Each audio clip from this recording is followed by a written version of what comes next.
આ તમારો 13th question છે. એમાં ઓલ્ડ રેશિયો આપ્યો છે 4:1 અને ન્યૂ રેશિયો આપ્યો છે અહીંયા આગળ 3:1:1. એટલે આપણે ચેક કરીએ તો સીનો 1/5 શેર છે, એટલે 3, 4 અને 5, એટલે છેલ્લો શેર સીનો હોય એટલે 1/5 શેર સાથે એડમિટ કરે. હવે ઓલ્ડ રેશિયો 4:1 આપ્યો અને ન્યૂ રેશિયો આપ્યો છે, એટલે સેક્રિફાઈસ રેશિયો ગોતવો પડશે. નવો પાર્ટનર 20,000 કેપિટલ લઈ આવે છે અને એનું ગુડવિલ 5,000 જે છે એ કેશમાં લઈ આવે છે. અને નવું ખાલી એટલું જ છે કે જેટલા પૈસા એક્સ્ટ્રા લઈ આવે છે એમાંથી અડધા પૈસા જૂના પાર્ટનર્સ ઉપાડી જશે. બાકીના એડજસ્ટમેન્ટ આપણે એઝ ઇટ ઇઝ છે. જેમ કે લેન્ડ એન્ડ બિલ્ડિંગમાં વધારો છે, ફર્નિચર અને સ્ટોકમાં ડિક્રીઝ છે, પછી ઇન્વેસ્ટમેન્ટ 35,000 છે. તો આપણે જ્યારે ઇન્વેસ્ટમેન્ટ જોઈએ ત્યારે સામે જોઈ લે કે IFF છે ખરું, તો અહીંયા ઇન્વેસ્ટમેન્ટ ફ્લક્ચ્યુએશન ફંડ છે નહીં, તો 35,000 કરવાના છે અને 25,000 છે, તો ઉલટાના વધી ગયા. એટલે 10,000 જે છે એ રિવેલ્યુએશન અકાઉન્ટમાં આપણે ક્રેડિટ સાઇડમાં લખવાના આવશે એવું કહી શકીએ, કારણ કે ઇન્વેસ્ટમેન્ટમાં ઇન્ક્રીઝ છે. પછી WACF જે છે એ 1,000 છે, તો WACF 5,000 હતું, એમાંથી 1,000 લાયબિલિટી સાઇડમાં અને બાકીનું 4,000 જે છે એ આપણે પાર્ટનર્સમાં ડિસ્ટ્રીબ્યુટ કરી શકતા હશું. અને ડિસઓનર એક્સપેન્સ ઓફ બિલ્સ રિસીવેબલ 150 છે અને બેંક ચાર્જીસ 300 છે, જે બેંકે પે કર્યા છે પણ રેકોર્ડ નથી થયા. હવે બિલ્સ રિસીવેબલ જ્યારે ડિસઓનર થાય ત્યારે આપણે કહી શકાય કે એ ડિસઓનર થયા અને એના માટે જે આ એક્સપેન્સ છે બિલ્સ રિસીવેબલ જે ડિસઓનર થયા એના, તો એક તો 150 તમારા હશે રિવેલ્યુએશન અકાઉન્ટમાં ડેબિટ સાઇડમાં, અને બીજું આપણે કહી શકાય કે આપણી પાસે કેશ અને બેંક અકાઉન્ટ છે, તો કેશ અને બેંક અકાઉન્ટમાંથી આ 150 રૂપીસ ઉડી જશે.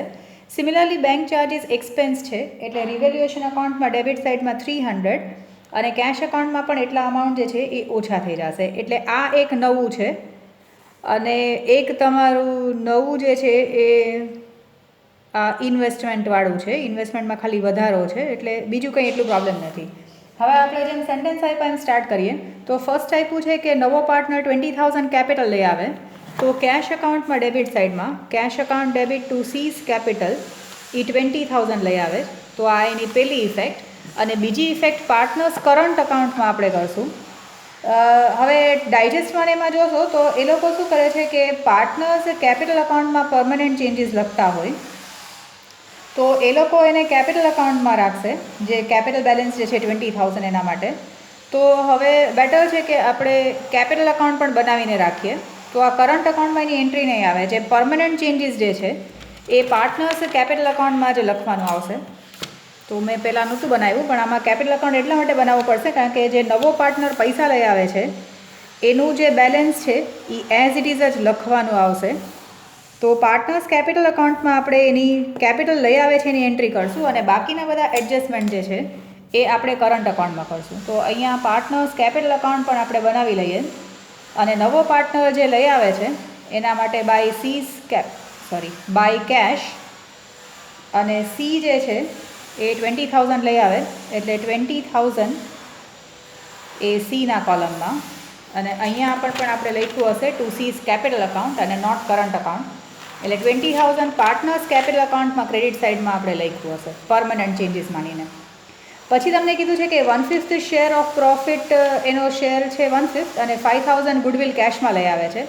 તો પહેલાં આપણે સેક્રિફાઈસ રેશિયો ગોતી લઈએ. Sacrifice ratio is equal to old PSR minus new PSR. તો આ A અને Bનો ઓલ્ડ રેશિયો જે છે એ 4:1 છે અને ABCનો ન્યૂ રેશિયો છે એ 3:1:1 છે. તો હવે આપણે સેક્રિફાઈસ રેશિયો કરીએ. જો આનો ટોટલ 4 + 1 5, આનો પણ ટોટલ 5 છે, તો એનો સેક્રિફાઈસ રેશિયો હશે ઓલ્ડ રેશિયો 4/5 માઇનસ 3/5 એટલે 1/5. બીના કેસમાં ઓલ્ડ રેશિયો 1/5 અને નવો રેશિયો પણ 1/5 છે, એટલે બીને તો કંઈ ફેર જ નથી પડતો. તો નવો પાર્ટનર જે પ્રીમિયમ ફોર ગુડવિલ લઈ આવશે એનો બેનિફિટ ખાલી એને જ મળશે. તો એન્ટ્રી હશે cash account debit to premium for goodwill. આપણે એની જનરલ એન્ટ્રી પાસ કરીએ તો પ્રીમિયમ ફોર ગુડવિલ એ એક્સ્ટ્રા પૈસા 5,000 લઈ આવે છે. અને પછી નેક્સ્ટ એન્ટ્રી હશે premium for goodwill account debit to A's capital અને ટુ બીઝ કેપિટલ. નીચે લખીએ સેક્રિફાઈસ રેશિયો, તો સેક્રિફાઈસ રેશિયો 1:0 છે, એટલે પૂરેપૂરું આ જે 5,000નું અમાઉન્ટ છે એ એને જ મળી જશે અને બીના કેપિટલ અકાઉન્ટમાં કંઈ પણ જશે નહીં. તો હવે અહીં આપણે પોસ્ટિંગ કરીએ. So cash account debit to premium for goodwill. Premium for ગુડવિલના એ 5000 લઈ આવે અને એ પ્રીમિયમ ફોર ગુડવિલ જે છે એ ખાલી એને જ મળશે. એટલે એ આપણે એન્ટ્રી જે છે એ હવે કરંટ અકાઉન્ટમાં કરશું. એટલે અહીંયા પ્રીમિયમ ફોર ગુડવિલ એને જ મળશે પૂરેપૂરા 5000. એટલે આ ફર્સ્ટ એડજસ્ટમેન્ટની આખી કથા પૂરી થઈ ગઈ. હવે એમાં કીધું છે કે out of the goodwill half amount એ વિડ્રો બાય ઓલ્ડ પાર્ટનર્સ છે. તો એ જેટલા લઈ આવ્યો એમાંથી અડધા પૈસા આ એ જે છે એ ઉપાડી જશે. એને જેટલા હાથમાં આવ્યા એક્સ્ટ્રા એમાંથી અડધા ઉપાડી જશે. એટલે ડેબિટ સાઇડમાં ખાલી આપણે ટુ કેશ અકાઉન્ટ અને એના કોલમમાં 2500. એટલે આ એક નવું છે. આવો સેમ એક નાનકડો સમ પણ કરીને છે. સો જેટલા લઈ આવશે એમાંથી અડધાય ઉપાડી જશે.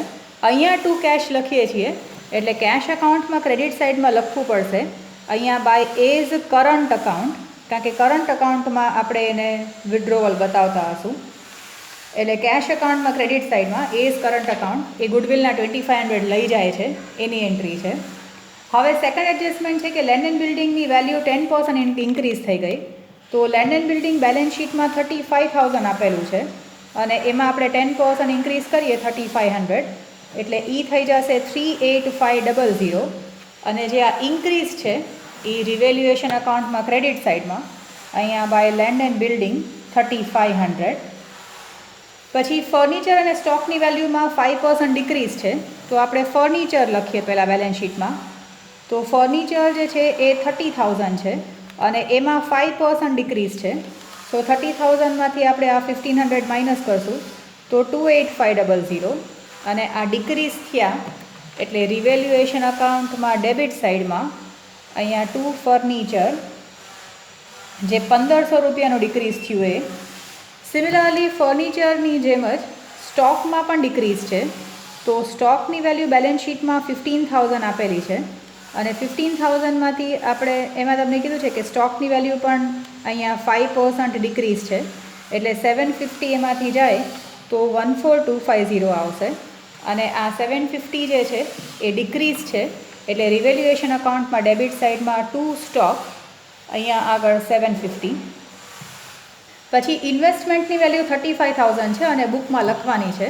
તો બેલેન્સ શીટમાં એસેટ સાઇડમાં આપણે ઇન્વેસ્ટમેન્ટ્સ હવે લખશું 35,000 અને ઇન્ક્રીઝ છે એટલે સારું છે અને આમ પણ IFF છે નહીં. અને રિવેલ્યુએશન અકાઉન્ટમાં ક્રેડિટ સાઇડમાં જો ઇન્વેસ્ટમેન્ટ્સ બેલેન્સ શીટમાં આપણે જોઈએ તો 25,000ના હતા અને હવે 35,000ના થઈ ગયા. તો 10,000 ઇન્વેસ્ટમેન્ટની વેલ્યુ વધી ગઈ. પછી provision for doubtful debts is to be made at 10% on debtors. તો ડેટર્સ જે છે ડેટર્સનું બેલેન્સ છે 5,500. એમાંથી BDR જે છે એ આપણે @10% કરીએ તો એ 550 આવે અને એમાં ડાયરેક્ટલી માઇનસ કરીને બહાર રાખીએ તો 4950 આવે. બેડ ડેટ રિઝર્વ 550 કરવાનું છે પણ ક્વેશ્ચનમાં 500 આપેલું છે તો હજી બીજા 50 જે છે એ રિવેલ્યુએશન અકાઉન્ટમાં ડેબિટ સાઇડમાં ક્રિએટ કરવા પડશે ટુ બેડ ડેટ રિઝર્વ 5050.